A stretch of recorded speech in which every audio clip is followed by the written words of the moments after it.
नमस्कार, ज्योतिष परिपूर्ण किचनमध्ये आपलं खूप खूप स्वागत. आज आपण खुसखुशीत असे चिरोटे कसे बनवायचे ते पाहणार आहोत. दिवाळी फराळामध्ये चिरोटे हे दोन प्रकारे बनवले जातात, पाकातले चिरोटे आणि पिठी साखर लावलेले चिरोटे. तर आज आपण पिठी साखर लावलेले चिरोटे बनवणार आहोत. त्याचबरोबर काही चिरोटे आपण असेच खारे ठेवणार आहोत, म्हणजेच याला मिठाची मठ्ठरी म्हटलं तरीही चालेल. तर या प्रकारे आपण एकाच रेसिपीमधून दोन रेसिपीज आज पाहणार आहोत कशा बनवायच्या, म्हणजे गोडाचे चिरोटे आणि खारे चिरोटे कसे बनवायचे ते पाहणार आहोत. तर चला आपण पाहूया या चिरोट्यांसाठी साहित्य काय काय लागणार आहे ते. तर पहिल्यांदा आपण 1 कप एवढा मैदा घेतलेला आहे. मैदा चाळून घ्यायचा, म्हणजे यामध्ये जर काही घाण असेल तर ती निघून जाते आणि मैदा आपला व्यवस्थित असा स्वच्छ आपल्याला मिळतो. तर आता यामध्ये बारीक रवा मिक्स करायचा आहे. 0 नंबरचा रवा आहे, म्हणजेच चिरोटी रवाच याला म्हटलं जातं. तर हा रवा मार्केटमध्ये इझिली मिळतो. आता यामध्ये चवीसाठी मीठ घालूया. तर अंदाजे अर्धा चमचा एवढं मीठ घातलेलं आहे. आता कडकडीत तुपाचं मोहन आपण घालायचं आहे. तर पोहे खाण्याच्या चमच्याने आपण 4 ते 5 चमचे आपण कडकडीत असं तुपाचं मोहन घातलेलं आहे. आता तूप गरम आहे, तर आपण चमच्याने पहिल्यांदा मिक्स करून घेऊया. तर हे तूप आपल्याला पूर्णपणे संपूर्ण मैदा आणि रवा मिक्स करून एकसारखं असं लावून घ्यायचं आहे. तर मोहन व्यवस्थित घातलं की आपल्या चिरोट्यांना पारी ही छान तयार होते, म्हणजे अगदी खुसखुशीत आणि नाजूक पारी तयार होते. त्यासाठी आपल्याला मोहन अवश्य वापरायचं आहे. तर या प्रकारे हाताने चोळून चोळून आपण मोहन हे पूर्णपणे मैद्याला आणि रव्याला लावून घ्यायचं आहे. आता आपल्याला हे पीठ मळण्यासाठी दुधाचा उपयोग करायचा आहे. थंड दूध घेतलेलं आहे मी रूम टेम्परेचरचं.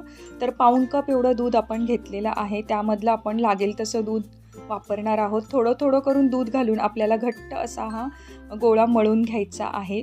तर पुरीपेक्षाही थोडंसं घट्ट आपल्याला हे पीठ मळून घ्यायचं आहे. जसं लागेल तसं आपण दूध घालणार आहोत. दूध एकदम घालायचं नाही, नाहीतर पीठ हे पातळ पडू शकतं. तर या प्रकारे आपण घट्ट असं पीठ मळून घ्यायचं आहे. या ठिकाणी तुम्ही दुधाऐवजी पाण्याचा उपयोग केला तरीही चालेल. पाणीसुद्धा तुम्ही अर्धा ते पाऊण कप घ्यायचं आहे. तर एवढं पीठ मळण्यासाठी मला अर्धा कप एवढंच दूध लागलेलं आहे.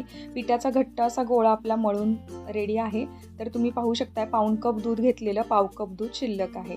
तर आता पीठ झाकून आपण भिजण्यासाठी ठेवून देऊया आणि एका बाजूला आपण आता साठा तयार करून घ्यायचा आहे. तर चिरोट्यांना लावण्यासाठी आपण साठा तयार करत आहोत. कॉर्नफ्लॉवर या ठिकाणी वापरायचं आहे साठ्यासाठी. तर 4 टेबलस्पून एवढं कॉर्नफ्लॉवर एका बाउलमध्ये घ्यायचं आहे आणि यामध्ये आपल्याला 6 टेबलस्पून एवढं तूप घालायचं आहे, म्हणजे आपला साठा एकदम मऊसूद असा तयार होतो. तर यामध्ये मी तूप एकदम पातळ करून घेतलेलं आहे. तर तूप गरम नसावं, थोडंसं पातळ केलेलंच तूप घ्यायचं आहे, म्हणजे आपल्याला साठा मिक्स करता येतो. तर आता एकसारखं असं मऊसूद आपण साठा तयार करून घेतलेला आहे. आता साठा आपण एका बाजूला ठेवून देऊया आणि आता आपलं पीठही छान भिजलेलं आहे, पाहू शकताय. तर आता याला छान मळून घ्यायचं आहे.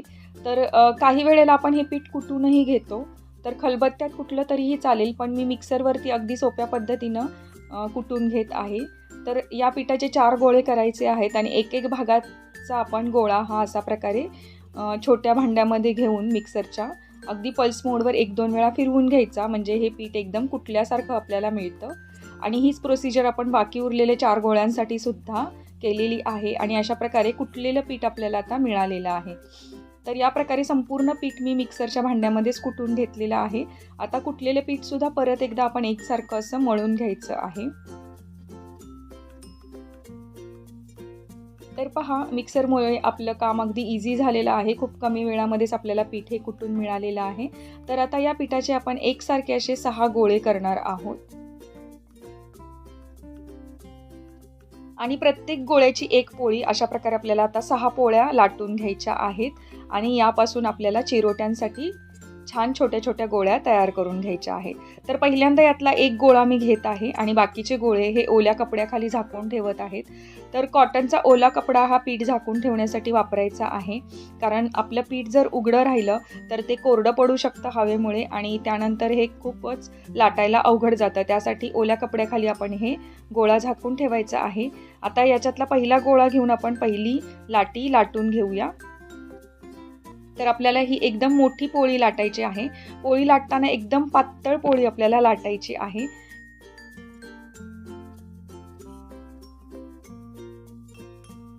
अशा प्रकारे आपल्याला एकदम असं पातळ पोळी लाटत जायची आहे. मी लाटण्यासाठी या ठिकाणी मोठा असा चॉपिंग बोर्ड घेतलेला आहे, कारण पोळपाटावर एवढी मोठी पोळी लाटून होत नाही.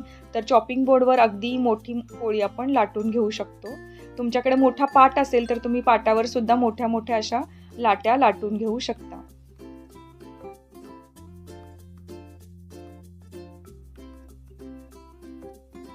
तर या प्रकारे आपली पहिली पोळी पहा एकदम पातळ अशी लाटून झालेली आहे, की यामधून आपला हात आरपार दिसत आहे. अशा प्रकारची पोळी आपण लाटलेली आहे. आता ती ताटामध्ये काढून ठेवलेली आहे. तर दुसरी पोळीही आपण अशाच प्रकारे एकदम पातळ लाटून घ्यायची आहे, की ज्यामधून आपल्याला आपला हात आरपार दिसला पाहिजे इतपत ही पोळी एकदम पातळ अशी लाटली गेली पाहिजे. जेवढी आपण ही पोळी पातळ लाटणार आहोत तेवढेच आपल्या चिरोट्यांचे जे लेयर्स आहेत ते एकदम पातळ, नाजूक आणि तलम तयार होतात. त्यासाठी ह्या पोळ्या लाटताना अगदी पातळ आणि पसरवून लाटायच्या आहेत. आता दुसरी पोळी लाटून झाली आहे. यावरती आपल्याला 1 चमचाभर साठा लावून घ्यायचा आहे. जसं व्हिडिओमध्ये दाखवलेलं आहे तसं संपूर्ण पोळीला सर्व बाजूनी एकसारखा असा साठा हा लावून घ्यायचा आहे आणि हाताने एकसारखा असा पसरवून घ्यायचा आहे. तर साठा पहिल्या पोळीला लावून झालाय. आता जी आपण आधी पोळी लाटून ठेवली होती ती यावर टाकायची आहे आणि अगदी हाताने प्लेन पसरवून घ्यायची. यामध्ये एअर राहिला नाही पाहिजे किंवा हवा राहिला नाही पाहिजे. अशा प्रकारे आपण दाबून पोळी बसवून घ्यायची आणि नंतर यावर सुद्धा आपण 1 चमचाभर साठा लावून घ्यायचा आहे.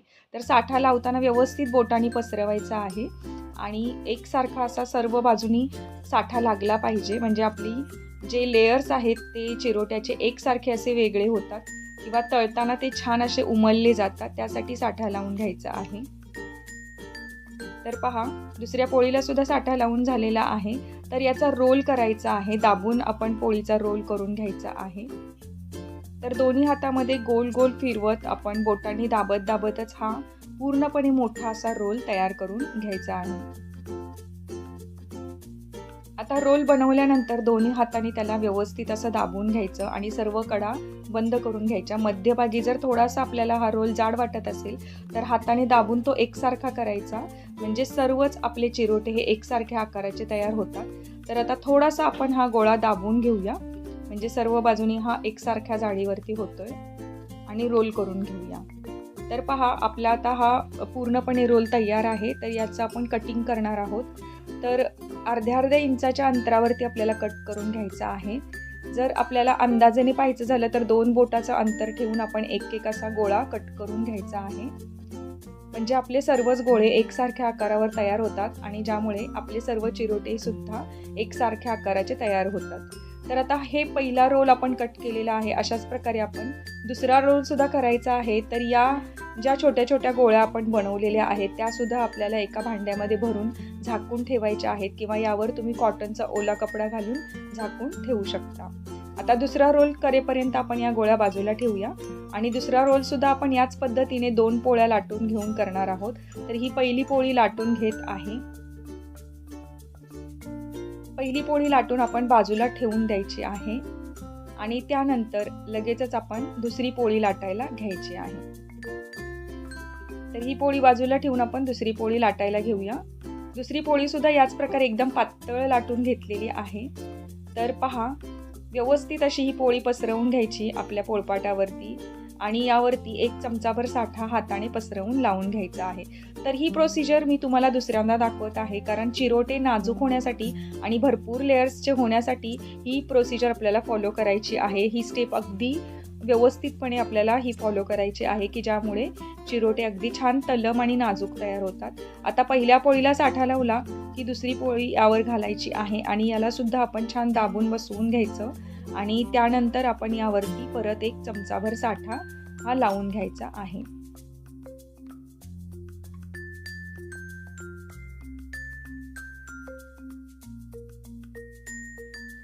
तर साठा सर्व बाजूनी व्यवस्थित लावून झाला की आपल्याला लगेचच याचा रोल करायला घ्यायचा आहे. तर रोल करताना आपल्याला वरच्या बाजूने असं संपूर्ण दोन्ही पोळ्या एकत्र रोल करायच्या आहेत. दाबून दाबून बोटांनी आपण हा रोल बनवायचा आहे. तर रोल बनवताना अजिबात सुद्धा कुठेही हवा राहणार नाही याची काळजी घ्यायची आणि दाबूनच आपण हा रोल असा बंद करून घ्यायचा आहे. आता रोल थोडासा मध्यभागी जर जाड असेल तर हाताने दाबून याला एकसारखं असं आकारावरती आणायचं आहे आणि घट्ट असं दाबून आपण रोल हा फिरवून घ्यायचा आहे, म्हणजे याचे लेयर्स मोकळे होत नाहीत. कारण आपल्याला चिरोटे लाटताना याचे लेयर्स व्यवस्थित असे आपल्याला लाटता आले पाहिजेत. त्यासाठी आपण रोल बनवताना अगदी काळजीपूर्वक बनवायचा आहे. तर अशा प्रकारे थोडंसं दाबून घेऊया आणि अर्ध्या अर्ध्या इंचाच्या अंतरावरती आता आपण सुरीने या रोलला कट करून घेऊया. कडेचे आपण छोटे छोटे गोळे काढून घेऊया आणि 2 बोटाच्या अंतरानेच आपण हे कट करून घेणार आहोत, म्हणजे साधारणपणे अर्धा इंचाचा गोळा आपल्याला एक तयार होतो. मध्यम आकाराचे चिरोटे तयार करायचे, त्यामुळे आपण अर्ध्या अर्ध्या इंचाचे गोळे तयार करून घेतलेले आहेत. आता हे गोळे सुद्धा आपण ओल्या कपड्याखाली ठेवून द्यायचे आहेत. तर अशा प्रकारे उरलेले आपण 4 लाट्या लाटून याच प्रकारे गोळे करून घेतलेले आहेत. तर आता आपण चिरोटा कसा लाटायचा ते पाहूया. तर कट केलेली बाजू वरच्या बाजूला येईल अशा प्रकारे चिरोट्याची गोळी आपण दाबून घ्यायची आहे आणि यावर अलगद हाताने आपण लाटण्याने व्यवस्थित असा चिरोटा गोल लाटून घ्यायचा आहे. तर आपल्याला चिरोटा एकदम पातळ लाटायचा नाही आहे, थोडासा जाडसर ठेवायचा आहे. तर तुम्ही पाहू शकताय अगदी पुरीच्या आकाराचा आपण चिरोटा लाटलेला आहे. तर याचे लेयर्स लाटतानाच वेगळे होत आहेत असं आपल्याला दिसून येत आहे. तर आता दुसरा चिरोटा सुद्धा मी तुम्हाला लाटून दाखवते. कट केलेली बाजू वरच्या बाजूला घ्यायची आणि हाताने हा पूर्णपणे गोळा दाबून घ्यायचा आणि लाटण्याने त्याला एकसारख्या जाडीवरती लाटून घ्यायचं आहे. तर कडेचं टोक जर बाहेर येत असेल तर ते सुद्धा आपण आतमध्ये बंद करून घ्यायचं आणि व्यवस्थित असा चिरोटा दोन्ही बाजूनी लाटून घ्यायचा आहे. लाटताना अतिशय पातळ लाटायचा नाही, तुम्ही पाहू शकता याचे लेयर्स दिसत आहेत. तर याच प्रकारे आता आपण उरलेले सगळे चिरोटे हे गोल गोल आकाराचे लाटून घेणार आहोत. तर लाटताना ही बाजू आहे जी कट केलेली ती वरच्या बाजूने घेतली की व्यवस्थित असा अगदी अलगदपणे आपल्याला हा चिरोटा लाटून घ्यायचा आहे. तर पहा तिसरा चिरोटा सुद्धा आपला लाटून झालेला आहे. आता आपण काढून एका बाजूला ठेवूया. चिरोटे लाटल्यानंतर एकावर एक ठेवले तरीही चालू शकते, अजिबात एकमेकांना चिकटत नाहीत. हे चिरोटे लाटताना आपल्याला पिठी लावण्याची अजिबातच गरज नाही आहे, कारण आपलं पीठ हे छान तयार झालेलं आहे, मुरलेलं आहे, त्यामुळे ते पोळपाटाला चिकटतही नाही आहे. तर याच प्रकारे पहा मी सगळेच आता चिरोटे बनवून घेत आहे. तर सुरुवातीला मी अर्धे चिरोटे बनवून घेणार आहे आणि तेवढेच तळून त्याला पिठी साखर लावून घेणार आहे आणि त्यानंतर उरलेले अर्धे मी नंतर तळून घेणार आहे. तर या प्रकारे चिरोटे आपण व्यवस्थित अशा एकसारख्याच आकाराचे करायचे आहेत आणि त्या एकसारख्या जाडीवरतीच लाटायचे आहेत, म्हणजे सर्वच चिरोटे हे एकसारखे दिसायला होतात आणि एकसारख्या रंगावर आपल्याला तळता सुद्धा येतात. तर पहा या प्रकारे मी उरलेले सगळे चिरोटे हे लाटून घेतलेले आहेत. तर चिरोटे लाटत असतानाच मी एका बाजूला तेल गरम करायला ठेवलेलं होतं. तर आता हे संपूर्ण चिरोटे आपण एका प्लेटमध्ये काढून घेऊया, म्हणजे आपल्याला एक एक करून हा चिरोटा व्यवस्थित तळता येईल. तेल आपलं छान गरम झालेलं असावं की एक गोळी टाकून पाहिली तर ती पटकन वर आली पाहिजे, या एवढ्या टेम्परेचरला आपलं तेल असायला हवं. तर पहा पहिला चिरोटा मी टाकलेला आहे, तर यावर हळूहळू तेल उडवायचं, म्हणजे एक एक लेयर आपल्या चिरोट्याचा वेगळा होतो. आणि आता दुसऱ्या बाजूनेही आपण याला उलटवायचं आणि दुसऱ्या बाजूनेही यावर तेल उडवायचं आहे. तर तुम्ही पाहू शकता याचे लेयर्स किती छान वेगळे होत आहेत.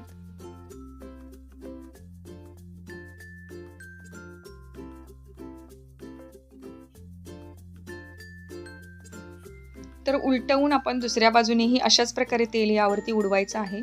तेल उडवलं की याचे लेयर्स वेगळे व्हायला मदत होते. तर पहा लेयर्स याचे किती छान असे सुट्टे झालेले आहेत आणि आपण या चिरोट्याला अगदी तांबूस कलर येऊपर्यंत तळणार आहोत. तर गॅस आपल्याला एकदम मीडियम फ्लेमवर ठेवायचा आहे, एकदम हाय फ्लेमवरती आपल्याला चिरोटे तळायचे नाहीत, कारण ते वरच्या बाजूने तर तांबूस होतील पण आतल्या बाजूने ते कच्चे राहतील. त्यासाठी अगदी मीडियम फ्लेम करून सर्व बाजूने उलट पलट करूनच आपल्याला चिरोटा हा तळून घ्यायचा आहे. तर या प्रकारे पहा तांबूस रंगावरती आपला चिरोटा तळून झालेला आहे आणि याचे लेयर्स सुद्धा किती छान दिसत आहेत. तर हा चिरोटा आपण काढून घेतलेला आहे एका टिश्यू पेपरवर. तर यावर गरम असतानाच आपण पिठी साखर घालायची आहे. तर असा गरम चिरोटा असताना पिठी साखर घातली तर ही पिठी साखर पटकन चिरोट्यामध्ये मुरली जाते आणि छान क्रिस्पी आपला चिरोटा हा तयार होतो. तर आता दुसरा चिरोटा सुद्धा आपण अशाच प्रकारे तयार करून घेणार आहोत. तर चिरोटे तळताना आपल्याला एकसारखं असं तेल उडवत राहायचं आहे, म्हणजे याचे लेयर्स वेगळे व्हायला मदत होते.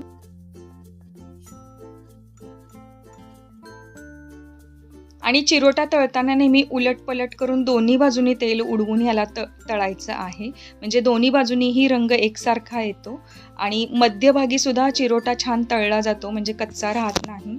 अगदी छान गुलाबीसर रंगावरती आपण हे चिरोटे तळून घेणार आहोत. तर पहा, तांबूस गुलाबी रंग यायला लागला की चिरोटा आपण काढून घ्यायचा आहे, कारण त्याच्या पुढे जर तळत राहिलं तर त्याचा रंग डार्क होऊ शकतो. तर जास्त डार्क रंग करायचा नाही, कारण चिरोटा काढल्यानंतर सुद्धा त्याचा थोडासा रंग हा डार्क होण्याची शक्यता असते. तर पहा, दुसरा चिरोटा आपला तळून झालाय. तर यावर सुद्धा गरम असतानाच आपण पिठी साखर घालायची आहे. तर याच प्रकारे आता आपण दुसरे उरलेले सगळे चिरोटे तळून यावरती पिठी साखर घालून ठेवायचे आहे, म्हणजे ही पिठी साखर पटकन गरम चिरोट्यामध्ये मुरली जाते. तर उरलेले चिरोटे मी काही चिरोटे खारे ठेवणार आहे, त्यामुळे काही चिरोट्यांवर मी पिठी साखर घालणार नाही आहे आणि काही चिरोट्यांवरती मी पिठी साखर घालणार आहे. कारण माझ्या एका मुलाला खारे चिरोटे आवडतात आणि एका मुलाला गोड चिरोटे आवडतात, त्यामुळे मी अशा प्रकारे दोन्ही प्रकार बनवून ठेवत असते. तर हे चिरोटे एकदा आपण बनवले तर महिनाभर छान टिकून राहतात, अजिबात खराब होत नाहीत. तर पहा, आपला तिसरा चिरोटासुद्धा तळून झालेला आहे. तर चिरोटे तळताना आपल्याला तेल उडवण्याची प्रोसिजर ही चालूच ठेवायची आहे, कारण की त्याचे लेयर्स सुटण्यासाठी आपल्याला यावर तेल उडवत राहणं गरजेचं असतं. तर तुम्हाला जर चिरोटा तुपामध्ये तळलेला आवडत असेल तर हा चिरोटा तुम्ही तुपामध्ये सुद्धा तळून घेऊ शकता. तर मी या ठिकाणी रिफाईंड तेल वापरलेलं आहे.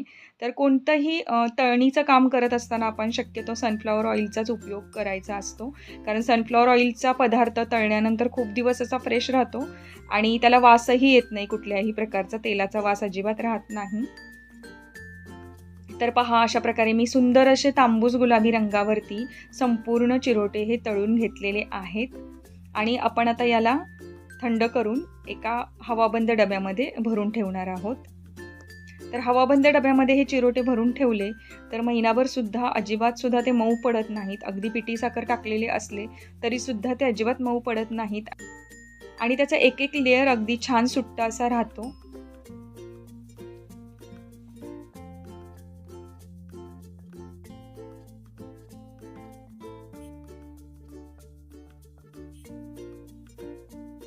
तुम्ही पाहू शकता आपल्या चिरोट्याचा रंग किती सुंदर आलेला आहे आणि त्याचे लेयर्स सुद्धा किती छान असे वेगळे झालेले आहेत.